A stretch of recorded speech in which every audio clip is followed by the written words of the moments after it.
So Well, you can you're start on it. the air, but the show has not started. Right. Okay, now Right. I'm going to get the link, Okay. and I'm going to send it to that four-person chat. So I feel then like we'll I'm all in some have it. sort of like survivalist bunker or something. Well, we will survive. Right. We're going to get there. Right. Yep. If anyone's out there.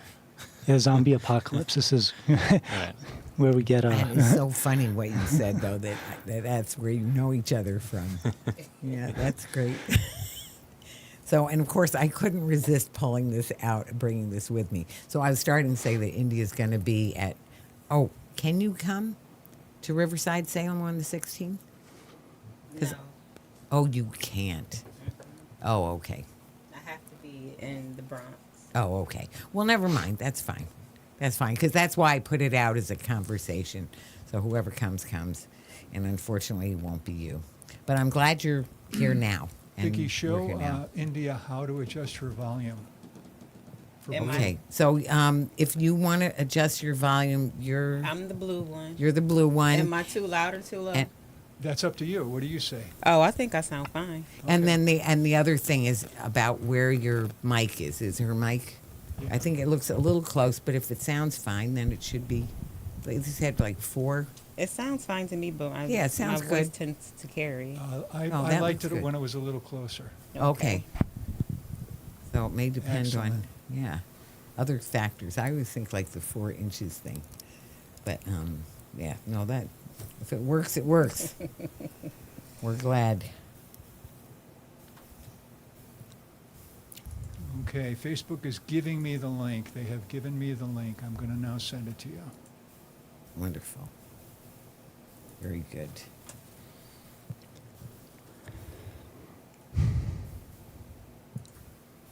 Okay, the link has been sent to all 4 Great. people. If anybody wants to share it, now is the time. Wonderful. That's what I'm doing. Okay. And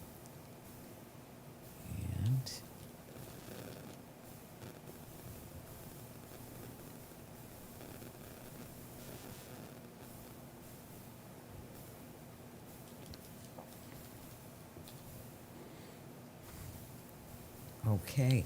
Well, let me know when everybody's all shared up. I'm good. Okay, everybody else? Yep. Mhm. I'm good. Okay, you see the timer in the center of the screen? Mm-hmm. When it says on the air, you are on the air. Okay, here we go.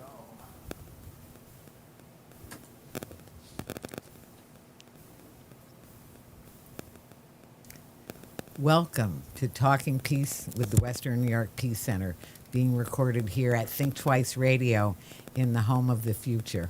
Also the home of our friend and producer, Richard Wicca. Thanks, Richard. And thank you, too, to our friends at WBNY, Buffalo's original alternative radio station coming out of Buff State University. Thank you, WBNY. While I think of thankfulness, I do think of our indigenous friends and people of color in general. First, I think of how between the indigenous lands being taken through trickery, violence, and near massacre, and I think about enslaved people that were brought here and still, in chains and into enslavement, and yet people are still thankful and still remembering, as the indigenous people do, open everything with this thankfulness and also with acknowledgement of our ancestors. So the thankfulness for Mother Earth, for the plants and animals, for all the elements of creation, in the skies, the heavens, the stars and everything. And then they say, often either Ashe, or if it's indigenous people say the Haudenosaunee, whose land we're on right now, the Seneca, say Nyahweh, and then the people say Nyo. So Nyahweh. Yeah. Thank you. Thank you. Thank you. And I'm very thankful for our special guest that we have here for a really important conversation.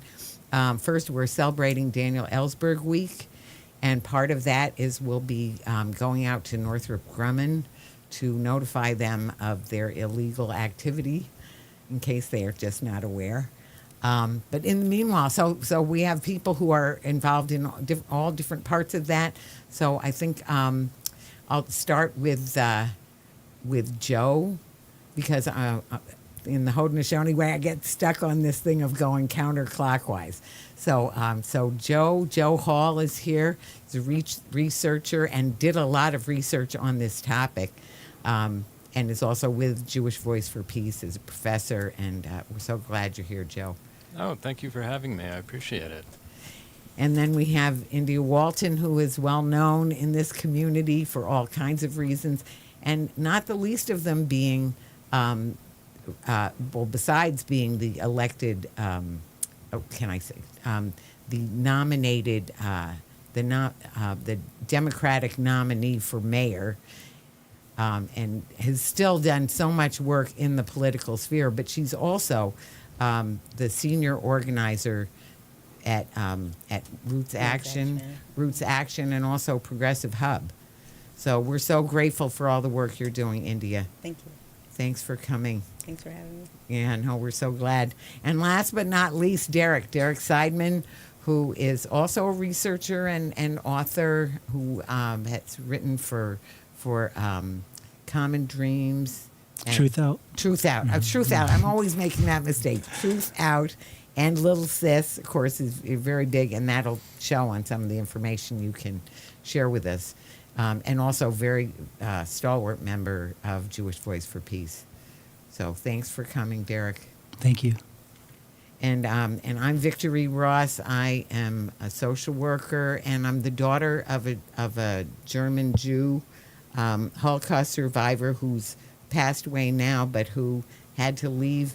I love to talk about my dad, so I won't go on too long, but just that he had to leave as a 15-year-old in 1933 because he was speaking truth to power. So I think that's a great lead-in to talking about Daniel Ellsberg and what we want to do at Northrop Grumman and what we want to do in general here in this beloved community.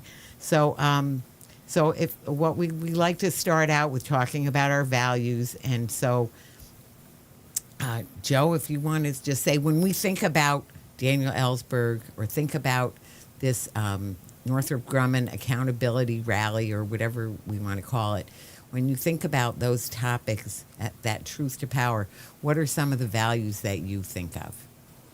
Yeah, I mean, I think of justice, accountability, and transparency. I think Daniel Ellsberg, his work was critical in regard to creating accountability for the war crimes during the Vietnam War. And when we think about this Northrop Grumman action, they're supplying Israel with a wide variety of weapons, including missile systems, including F-35s, which have been used for the bombardment of Gaza, and yet there's been no accountability for their role in supplying these weapons of mass death, and they're right in our community. And so I think of the value of justice and accountability, and how do we hold organizations like this account, which are responsible for contributing to mass death and the genocide of Palestinians. Thanks so much, Joe. Absolutely. Very powerful, everything you said. And certainly accountability and justice figuring very prominently, and transparency. That's another thing. So thank you for those. India, what would you say? Yeah, I echo Joe's sentiments, about justice and accountability and transparency, but I also think a lot about peace. I think about my children and my future grandchildren, and I think from the perspective of a Buffalonian, and just as a person who grew up in times of peace at home, right, and not thinking about the effects and the impacts that war has on people, I think about Norman's book, War Made Invisible. And I think because we have not experienced that type of violence and devastation, that sometimes we feel like it's not our problem. And I think that this action that's coming up is a key indicator that these weapons and these tools of devastation and of sadness and of peril are being produced right in our own backyards, and we have a responsibility to speak up about it. Thanks so much, India. Ben, thank you for bringing up Norman. Norman Salmon just was a couple of weeks ago. He was on the show with that wonderful book, War Made Invisible. So thank you, and thank you for saying it is so relevant to us here in Western New York, and really, the fact that it's made invisible doesn't it very real effects on all of us. So Derek. Yeah, just to add to what's already been said, when I think of Daniel Ellsberg, I think of really his tremendous courage, Yes.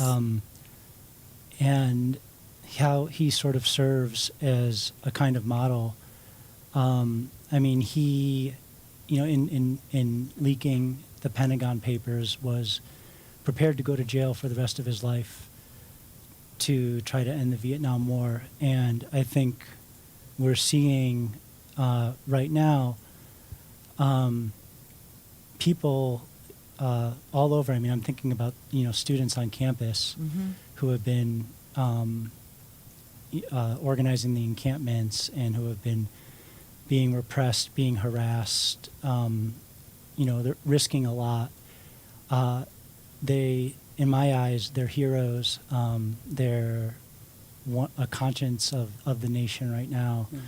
And just thinking about what Ellsberg did and what he was willing to do in his courage, and also just the refusal to become habituated to the horrors and the carnage that are happening, right in front of your eyes. I think that's something that I think is really important to remember right now as we see everything happening in Palestine.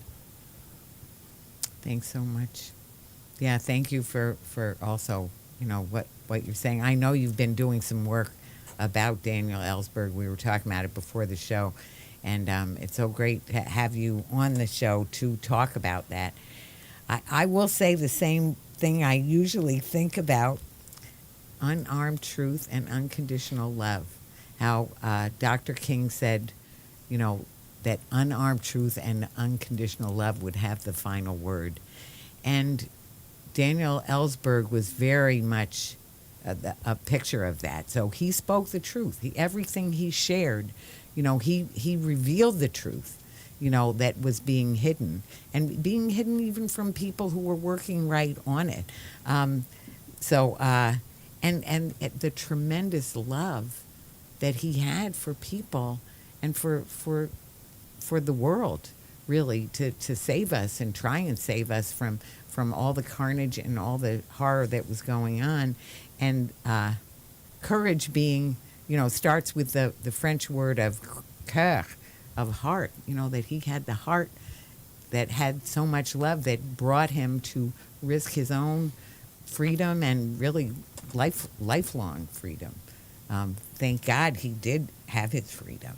So, and we continue on to be such a wonderful icon for every justice and peace community.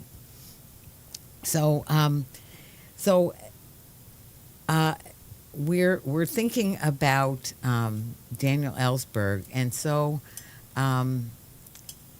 if we can move on to a little bit about Northrop Grumman and some of the war-making activities that are going on around here. And I think it's very easy to sort of hand it over to you, Joe, to some of the work, the research that you've done, that you can, just lay it out for us. Like, what is Northrop Grumman doing? And you can, there are some other entities in Western New York. What are the illegal acts that they're doing? What are the acts, let's say, and the products? Okay, yeah, I'll try to move from the big picture and then ground it locally. But since the beginning of the founding of the State of Israel, the United States has provided over $300 billion in aid. The majority of that has been military aid that comes in the form of grants, which must be spent on U.S. weapons companies. Since October 7th, there have been over 100 military sales to Israel. And Northrop Grumman has been one of the companies that an enormous amount of weapons have been purchased from. So Northrop Grumman has a facility at 17 Worley Drive in Buffalo.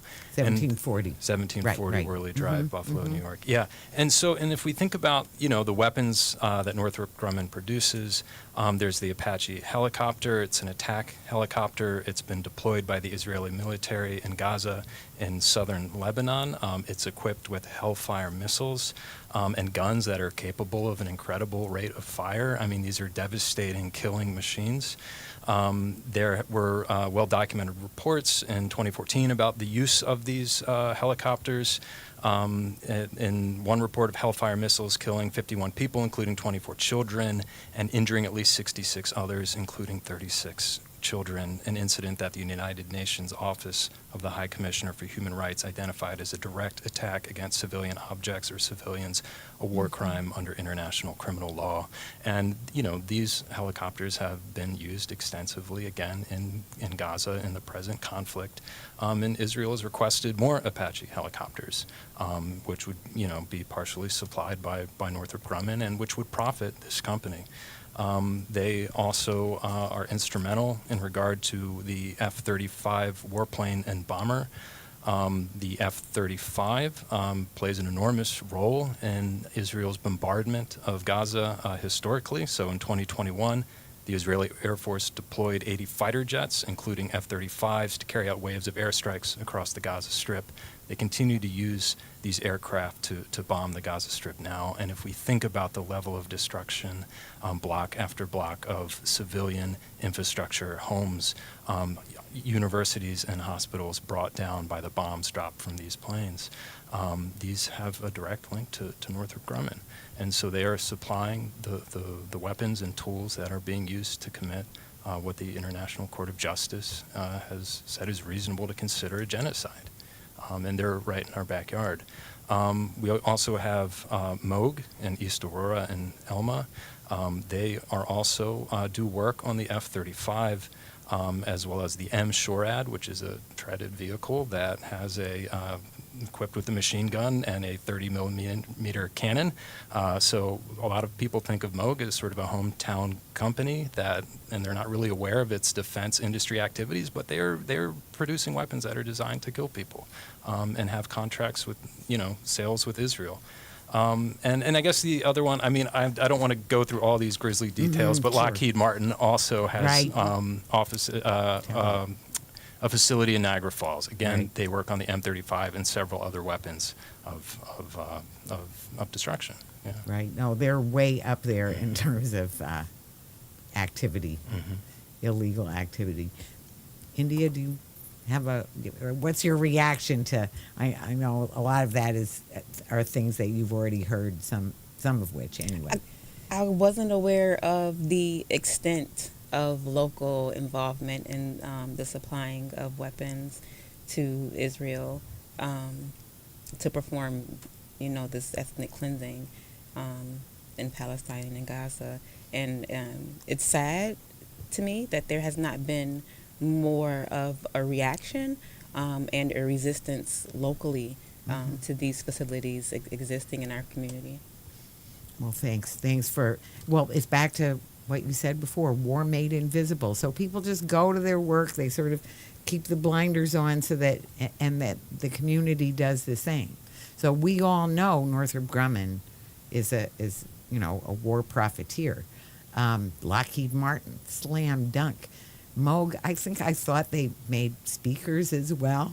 They might, but anyway, and Derek, what's your reaction to, I know you know a lot about that already too, so what would you like to add or focus on? I think it's, alarming how much, right before people's eyes, maybe without even knowing it, Buffalo is really kind of embedded in this war machine. And Joe might be able to talk about this more, but if you look at sort of, for example, the board of directors of MUG, you have people that are all, spread throughout the sort of Buffalo power elite.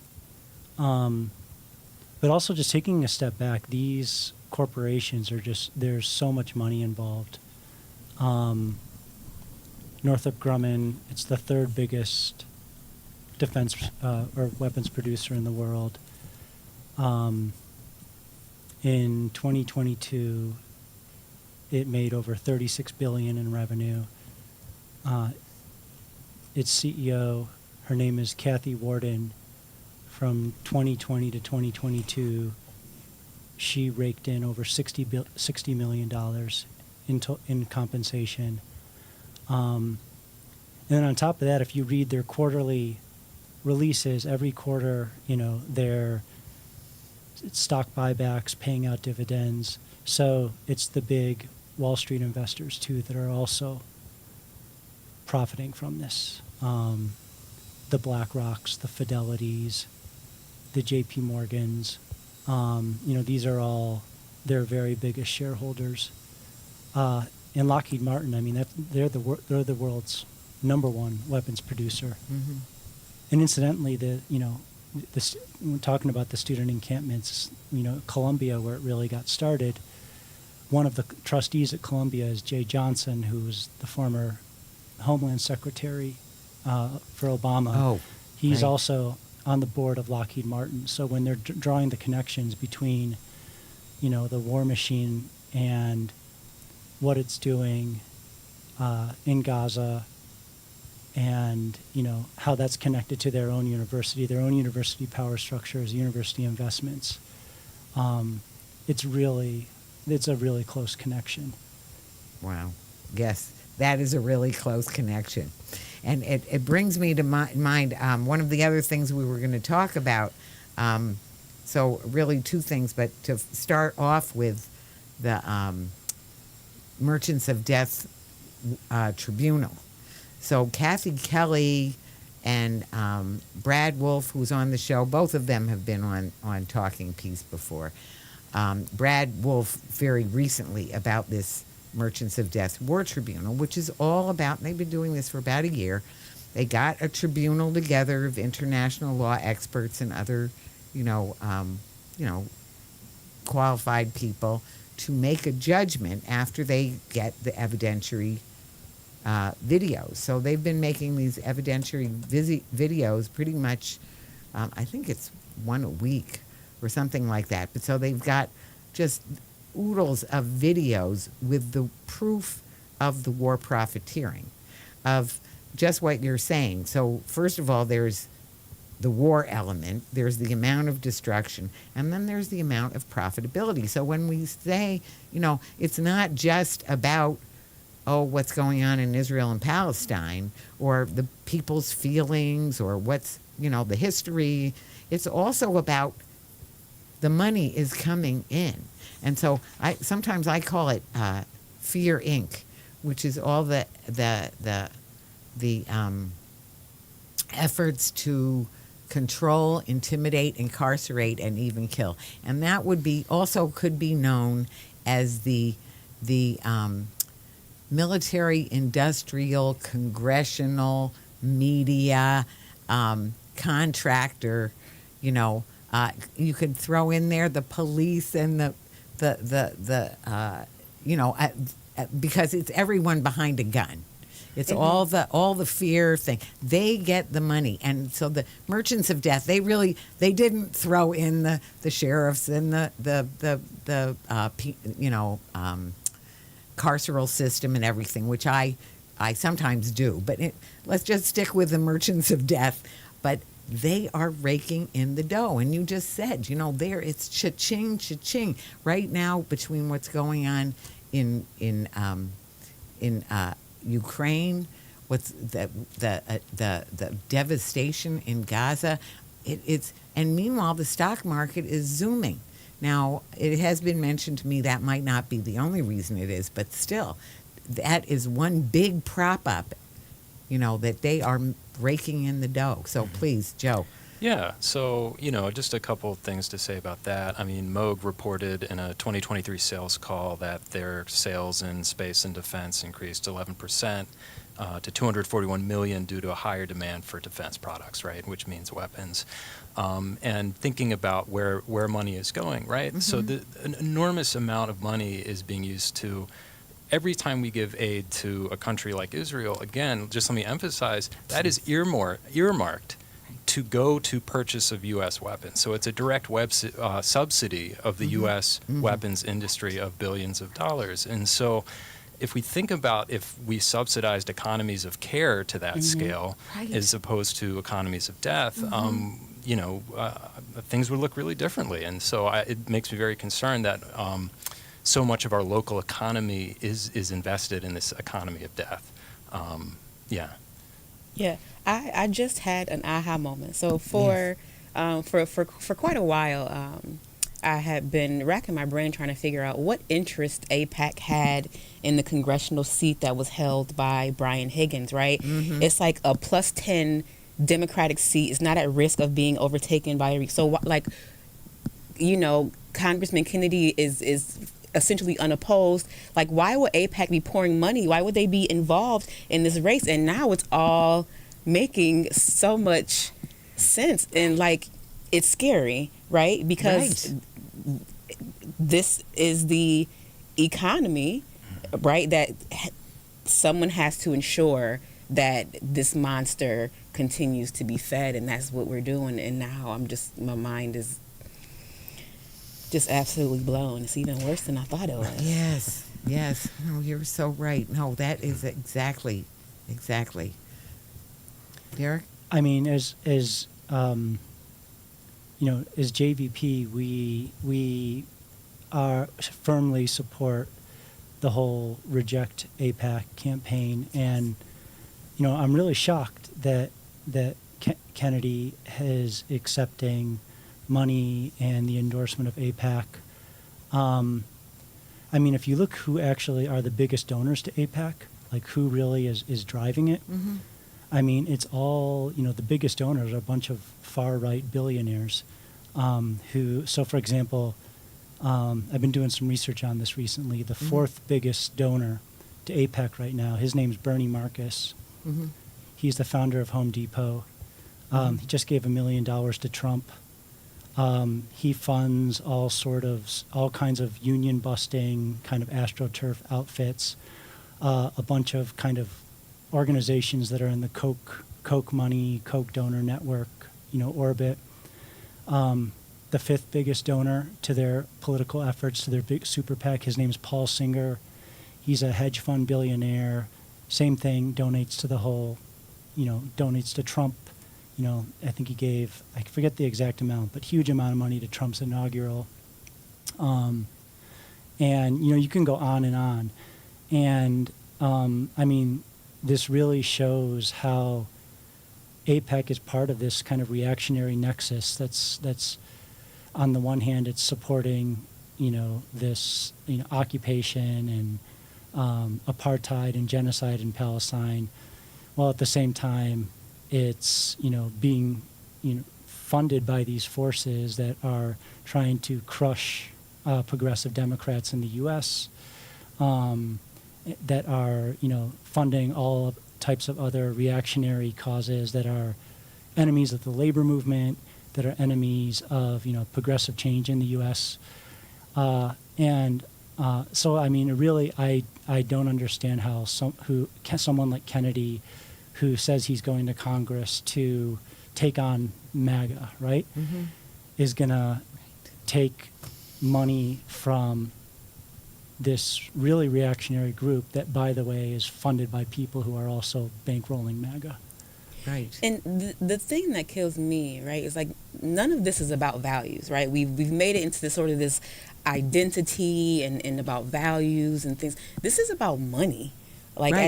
at the end of the day, like they're moving chess pieces on the board in the form of politicians and elected officials and even celebrities, right, who are choosing a side, and it's about keeping the money rolling in. And meanwhile, it is the folks like us, right, in the words of Uncle Bernie Sanders, the 99% who are getting crushed under the weight of it. And you know, I'm hoping that the campus organizing and just the conversations that are being had and the visibility of the tragedy that's happening in Palestine is really going to help us build and raise a class consciousness so that we stop differentiating ourselves between progressives and moderates. We are all getting crapped on, Yes. in this situation. And meanwhile, while we're suffering here at home economically and financially, there are children and women and innocent civilians dying and all over the world. And it's just sometimes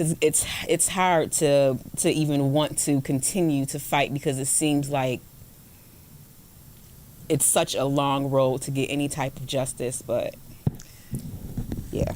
It's so hard, and it's so clear as we're talking about it. I mean, all I can think of, one of the biggest things, I actually studied economics. The biggest thing I got out of it was opportunity cost. The opportunity cost of what you do is the things, we were just talking about that, the things that you didn't do because you did the things you did do. Well, and the same with money. You know, where the money goes means that money didn't go to people's needs. So instead, all of this munitions, that to keep that war machine going, they need to use the munitions. You know, and don't get us started about the doomsday machine and the nuclear, which is not what we're really talking about right now, but we will talk some more about this in future. But back to it sucks all the money out of and takes it away from people's needs and breaks our own laws. So that's the other thing, is that all of this is illegal. So there's 6 different laws that are being broken. And I really want to focus in on what you said about the fact that when we give people foreign aid or give countries foreign aid, that supposedly we're giving them aid, we are giving, money to our arms industry for them, because that's what, I don't know what the exact percentage is. Do you know what the percentage is? It's a very large preponderance of the money that's so-called foreign aid is a direct subsidy of our military-industrial complex, which is the biggest in the world. We are number one. We are number one with guns. We are number one with nuclear weapons. We are number one arms merchants. We spend more on arms than the next, well, I've heard different numbers of 8 to 10 countries. But then if you take those, most of those are allies.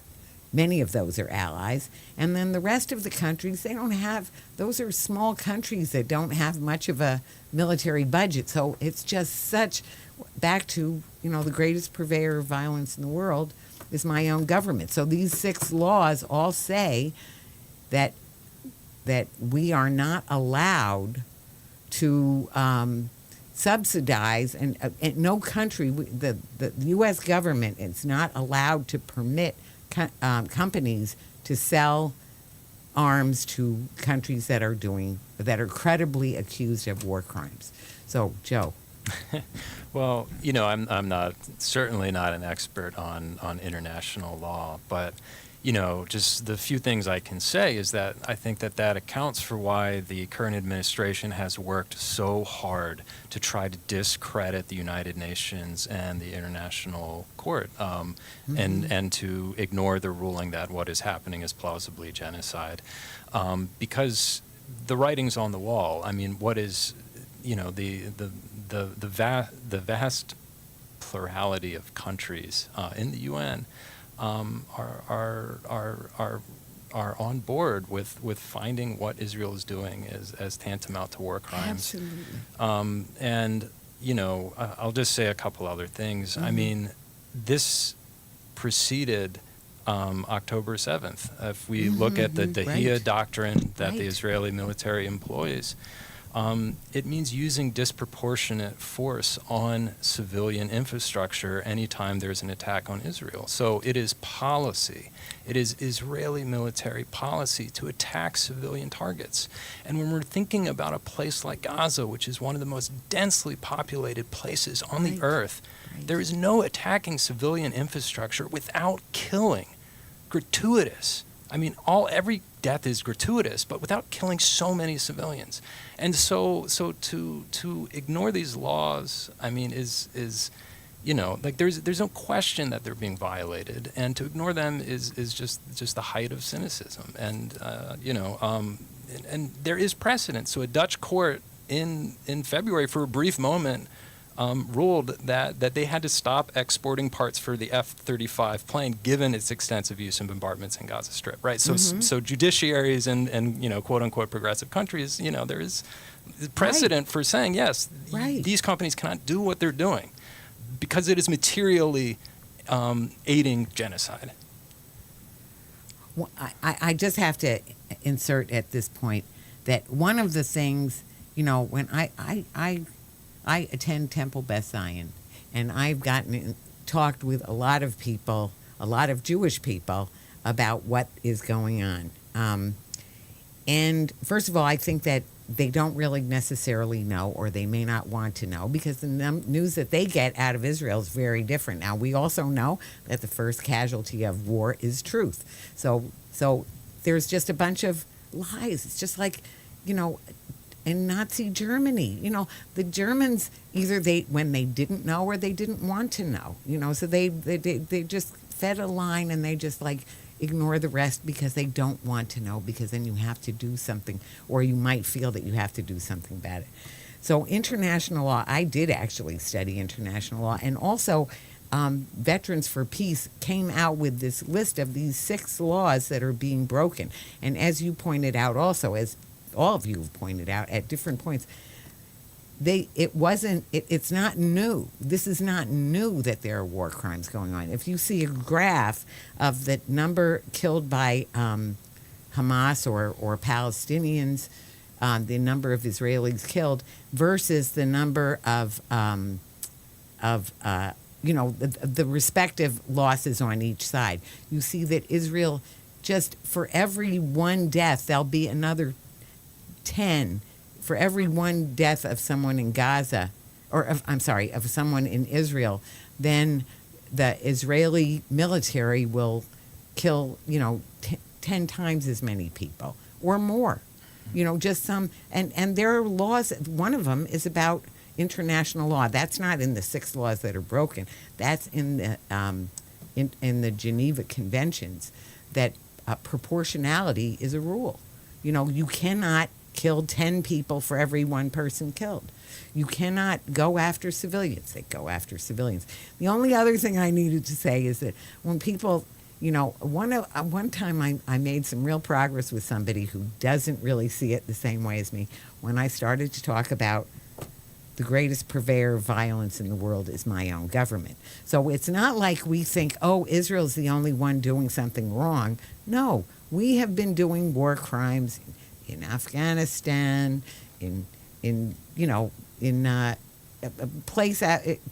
certainly in Iraq, in many places, obviously and covertly doing all kinds of war crimes. So, and everything we just said about the arms manufacturers. So anyway, I just want to turn it over. What would you say, India, in terms of your reaction to all of that? I'll keep going back to the words of the Great Lake Tupac. Mm-hmm. We have money for wars, but can't feed the poor, right? Like we are okay with socialism when it comes to the slaughtering of innocent civilians, but when it comes to economies of care and making sure that people are fed and sheltered and living thriving lives, then the conversation becomes, well, where does the money come from? I think that folks know that this is our money. These are our taxpayer dollars that are going to fund this genocide. It's not a war. And I also just want to emphasize that not all Palestinians are Hamas. Right. I live in the United States of America, and I'm not in the army. Right. So to associate an entire nation of people with one group who has committed heinous acts, we can admit that, right? But to use that as a blanket for the decimation of an entire nation of people and its infrastructure is unacceptable. It's immoral, and it's unjust. You're so right. You're so right. Derek? Yeah, I just thought India made some just really fantastic points. Yes. And I guess I'd add, what you said, Vicki. I mean, you mentioned, the U.S. is the greatest purveyor of violence.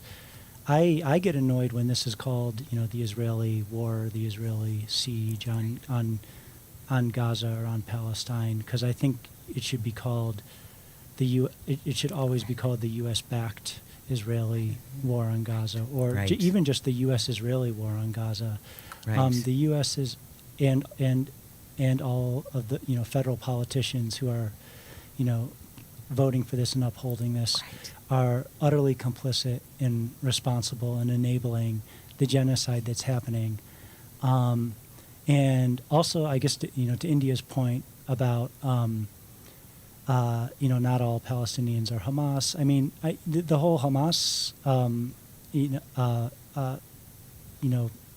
Israel is like always talking about Hamas as this is the reason that they need to be doing all this. And just bracket that for a second. Look at the West Bank. Hamas doesn't exist in any meaningful way in the West Bank. Right.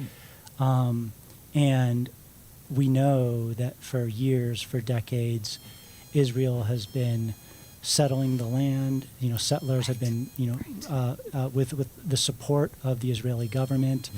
I think last year was the most deadly year for Palestinians in the West Bank. Hundreds of deaths.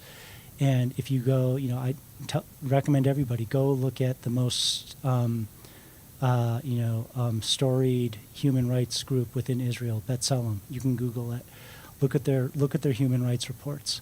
Not only do they say that Israel is using starvation as a weapon of war in Gaza and that's a war crime, and that's Right. their human rights group, Right. but they also have report after report about horrific land grabs, violence, killings, displacements, settlers on the West Bank just going and throwing people out of their homes, killing people, sending them to the hospital. And this is all happening with, the tacit and sometimes active approval of the military and, far-right members of the government. So I think that, if Hamas disappeared tomorrow, these types of things would still be going on. Yeah, not to downplay that, but just to make that point that, this goes, I think, to the core of what, Israel is trying to do in terms of displacing Palestinians. Right. Well, I want to thank you for that, because that is a very important point. And certainly the U.S. has been such an enabler. So Northrop Grumman and the weapons are part of it, and they're only part of it. There's been, in the Security Council, time after time, and the not recognizing the ICC or, all the ways that the U.S. is not interested in international law. And as you said, downplaying the UN, fault finding with the UN consistently over the years, back to not wanting to be held accountable, not wanting the transparency, not wanting to admit to everything that you were that all of us have been saying here. So maybe this is the time to talk a little bit about the action at Northrop Grumman. So on June 12th, Wednesday, June 12th at 1 o'clock, we're going out to Northrop Grumman to just hand them something that lists these 6 laws that are being violated, that our government should be stopping them from doing it. So in other words, not funding those the munitions that they're sending, is an illegal act. So our government, and actually I should give Veterans for Peace full credit that not only did they put together that list of 6 laws that are being violated, but we also went, with the Western New York Peace Center as ally to Veterans for Peace. A number of us went to the U.S. Passport Office the other a few weeks ago, maybe. Anyway, to notify them. Of course, we couldn't get in the door. They say you need an appointment before you can, you know how they do, And actually, they do say that even if you're looking for your passport. You have to have an appointment. You can't come in. But anyway, to just notify that they are also breaking the law. Our government, once again, breaking the law. So this is civil resistance. And so we're not, so we went there, and we may go back again, but we'll be going to Northrop Grumman on June 12th at 1 p.m. to notify them that they are also breaking the law and breaking these 6 laws. And people are welcome to come. They can park, you can park on a side street or something like that. I guess I can say that. And it's perfectly legal because there is a sidewalk and people are allowed to be on that sidewalk, and you're allowed to be on there with signs.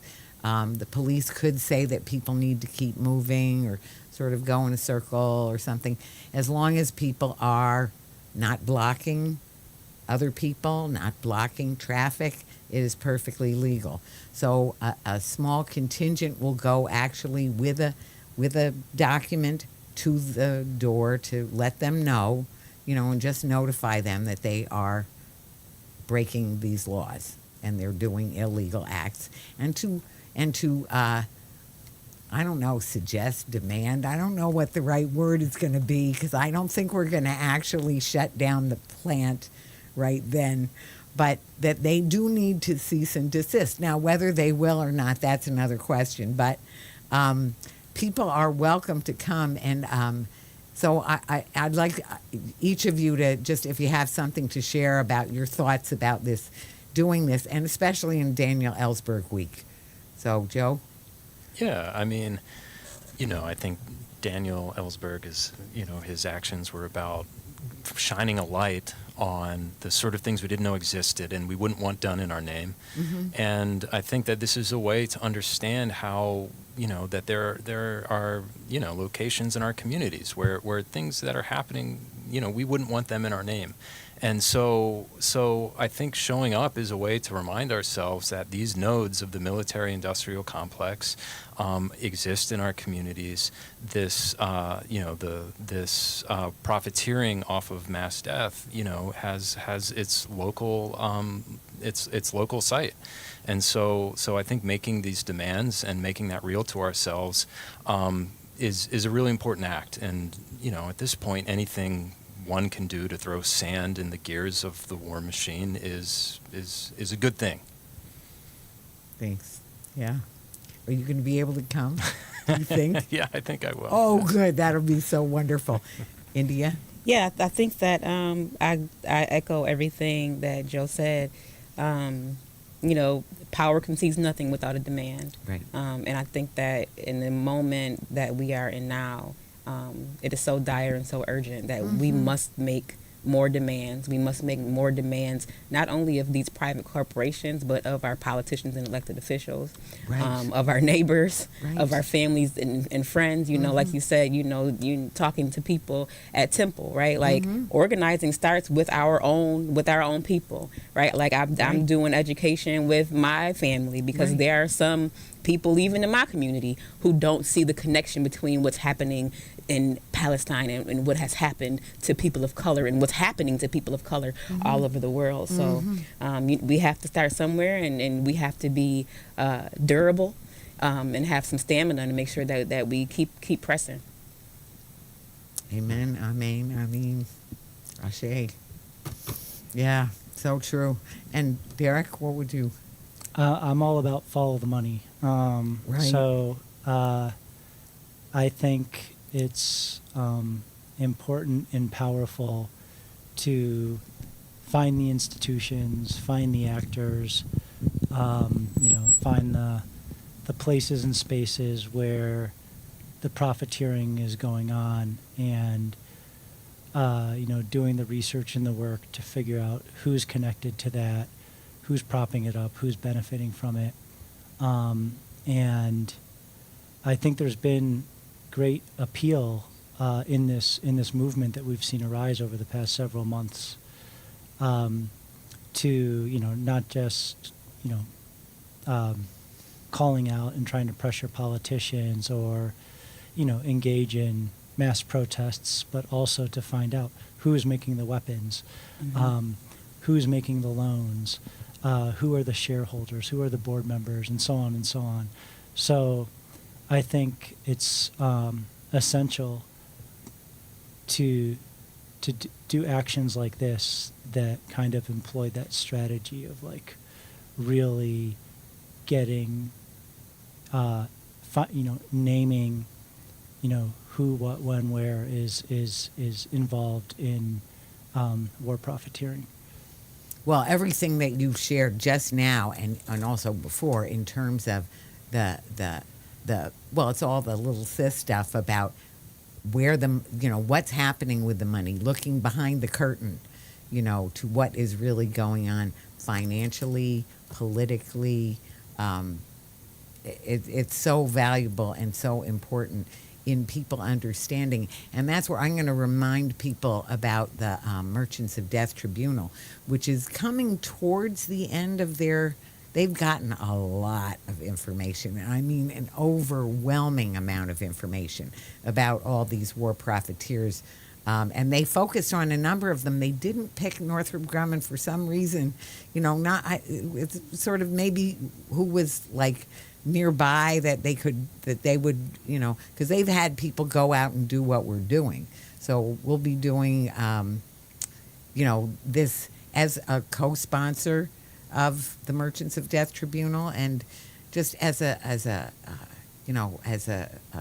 allies and partners with them in this, trying to help people understand that it's also that going on. And what they're doing, I need to mention this too, is about trauma. Because when we can't forget that, I can't forget, as the daughter of a German Jew, there's a reason I'm a social worker, and that is a lot of it, is because people were traumatized, and Jewish people are highly traumatized because there was Babylon and then Egypt and then the Romans and the Christians and the pogroms and the Nazis, and it's been a long time. So traumatized people often behave badly, not always, but it's one of the things that's feeding this. And that goes for Jewish people in this country too. And they don't want to know. So never again is now. I just can't say that enough. And part of what helps people to understand is when they look at these evidentiary videos of the Merchants of Death Tribunal. So you just go to merchantsofdeath.org. You can see there's a whole trove of the evidence, video evidence, and then they'll be having a gathering, to maybe discuss it, and then all of the tribunal is going to make their own judgment, which I think it won't be very shocking what they might decide. But anyway, so just be aware that'll be coming, and maybe we'll have a watch party or something like that. I would love to have the three of you who have so much to offer on this topic, these and many topics, but particularly this one, which is so vital to our very existence, because all of our issues are connected. Mm-hmm. And this is one of them. So we're coming towards the end of our time a little bit. So I think we have about, let's say, 6 or 7 more minutes. And I'd just like to have you each sort of wind up, like, especially with the handles for work, so what you feel about all of this and what you'd like to see people do, or how people could help or get more involved is part of it, along with just your final thoughts for now. Mm-hmm. So, Joe? Okay. All right, I'll try to move from final thoughts and feelings to action. But when you mentioned trauma, I mean, it just sort of crossed my mind, a story I'd read recently about the bombings in Rafah, where a number of teens who were receiving treatment for their traumatization at having survived previous bombings were killed in the latest round of bombings. And so just thinking of these cycles of traumatization and re-traumatization, it's almost unfathomable. And so I think we are witnessing a historic moment in terms of the violence that is being inflicted upon an entire people. And it's important for us to not be overwhelmed by that and to think, what can we do? Nothing you do will seem perfect. Nothing you do singly will change the outcome of what's going on, but collectively, the accumulation of all these actions in the spheres that you can act can make a difference, and we owe it to act, because we are already invested through our institutions, through our trust funds and things like that, our retirement funds. We're already invested in this war, and so I think we have a debt to pay. And so that's kind of I'll end there. But yeah, do what you can. Do what you can. Thanks. Anything you can. Yes. Yeah, absolutely. Thank you, Joe. Yeah, to your point, no action is insignificant.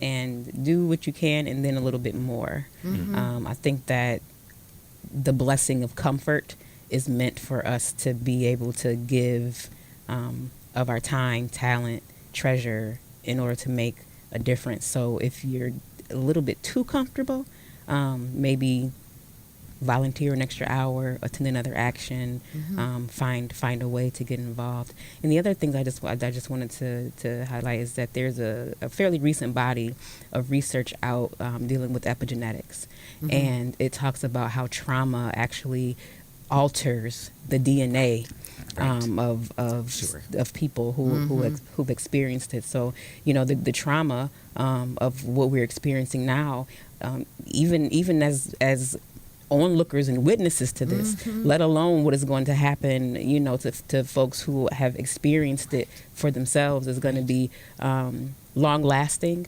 And I think that, more than anything, I just hope that people treat one another with kindness and with love, and that we continue to try and bring whatever small amount of joy that we can into our communities and into our world. So true. Yes. So yeah, just so right. So true and so right. Thanks, India. And Derek? Yeah, the time since October 7th has been, maybe the most agonizing time of my life. Just the sense of powerlessness, seeing everything every day that's happening, dealing with the political climate around it in the U.S. But the one thing that's been a real antidote or saving grace has been connecting with other people, through Jewish Voice for Peace and all the different partner groups, Muslim Public Affairs Council, Western New York, but made so many friends and comrades, out of this. And it's been, just a really sustaining. And I think we're building something that's going to, really propel into the future. I mean, I think we're building a new movement around, not a new movement, but taking it to a new level, I should say, around, justice for Palestine and U.S. foreign policy and connections between foreign policy and things abroad and at home. And I would just say, as a member of JVP, I think the American Jewish community is going through a great rupture right now. I think that, for the past several decades, American Judaism was sort of kind of redefined to be very attached to Israel. At least that was the hegemonic, form of it. And I think that American Jews, especially, the younger generation, almost half of whom don't support what's going on, are, have to make a choice right now. Are we going to hold true to the values that many of us were brought up with as, the children, grandchildren, great-grandchildren of people who went through the horrific things that you talked about, the pogroms and the Holocaust, and, kind of the universalist values and sense of justice that I think is very central to Jewish culture, or are we going to, side with, and defend the indefensible? What this far right Israeli government is doing, but really what the kind of project behind Israel has been, and how that's been Right. utterly premised upon ethnic cleansing of Palestinians. And I think that I think we're seeing, as I said, a real rupture right now. And, American Judaism looks a lot different now than it did a year ago or 5 years ago, and it's going to look a lot different in 10 or 20 years as well. So for people who are wanting to, feeling uncomfortable about, the attachment to Israel, you don't have to support a Jewish nationalist state to be Jewish. You can come to a group Right. like Jewish Voice for Peace, right? Mm-hmm. Right. Well, thank you so much. Absolutely. People can come to Jewish Voice for Peace, Buffalo. So we're easy to find on Instagram. I'm also a part of it. And it's so important. And I really appreciate, what you all shared so much over this hour, and also just in your work and in working on these issues. What you were reminding me of, the principles and the spirit. And they're in all of our faith traditions. They're in the best of us. They're written in our hearts, and they're written in our very mouths. We know those things, so we know when it's right and we know when it's wrong. And so there's a lot of excusiology, as Jim Anderson would call it. But we know we can do better. We have to do better, and we're trying. So it's a spiritual struggle, and it's a struggle, but we're in it and we're doing it. I can't thank you all enough. You've just added so much, and I hope to see everybody on the 12th if possible. Meanwhile, there's so many other things that we're going to do, that we are doing together, and together we've been talking peace, and we've been talking peace in truth and love. Thanks so